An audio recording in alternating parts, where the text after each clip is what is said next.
আমাদেরকে 4 লক্ষ টাকা দিবা যদি এখানে দোকানদারি করো। শরীফুল ইসলাম শাহাদের নেতৃত্বে জামাতের সবগুলো মানুষ এসে অতর্কিতভাবে হামলা করে। এই ওয়ার্ডের সভাপতি, জামাতের সভাপতি শরীফুল ইসলাম শাহাদের ভাইস্তা আলামিন মোল্লা, উনি আমার কাছে আসে বুধবার দিন বিকেলবেলা। আসার পরে আমাকে ফাঁকে ডাক দিয়ে নিয়ে যায়, বলতেছে যে তুমি তো এই বাজারের আজহার সুপার মার্কেটের কেয়ারটেকার, তো তুমি আমাদেরকে 4 লক্ষ টাকা দিবা যদি এখানে দোকানদারি করো, না হলে সবগুলো দোকানদার আমাদের বাজারে যেতে হবে। তো আমি বললাম যে আসলে এই কথা তো আমার বলাও সম্ভব না। তো বলে যে তুমি তাহলে দোকানদারি এখানে করতে পারবে না।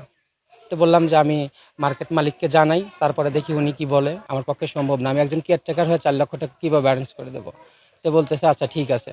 এই কথা বলার পরে উনি ফোন দিয়ে লোকজন নিয়ে আসার পরে ওই শরীফুল ইসলাম শাহাদের নেতৃত্বে জামাতের সবগুলো মানুষ এসে অতর্কিতভাবে হামলা করে সবাইকে, বাড়ি একজন ডাক্তার, আবার আমাকে, আমার বাবাকে, আরও 2 জন আর একটা মামলার বাদী তাকে সহ অতর্কিতভাবে হামলা করে এবং মারপিট করে চলে যায়। এবং সবগুলো দোকানদারকে বলে যে তোরা কেউ দোকানদারি করতে পারবি না, সবগুলো দোকান বন্ধ। এবং অনেক দোকানদার গ্রাম থেকে চলেও যেতেছে, এই গ্রামেই দোকানদারি করবে না, এলাকার বাইরে চলে যেতেছে।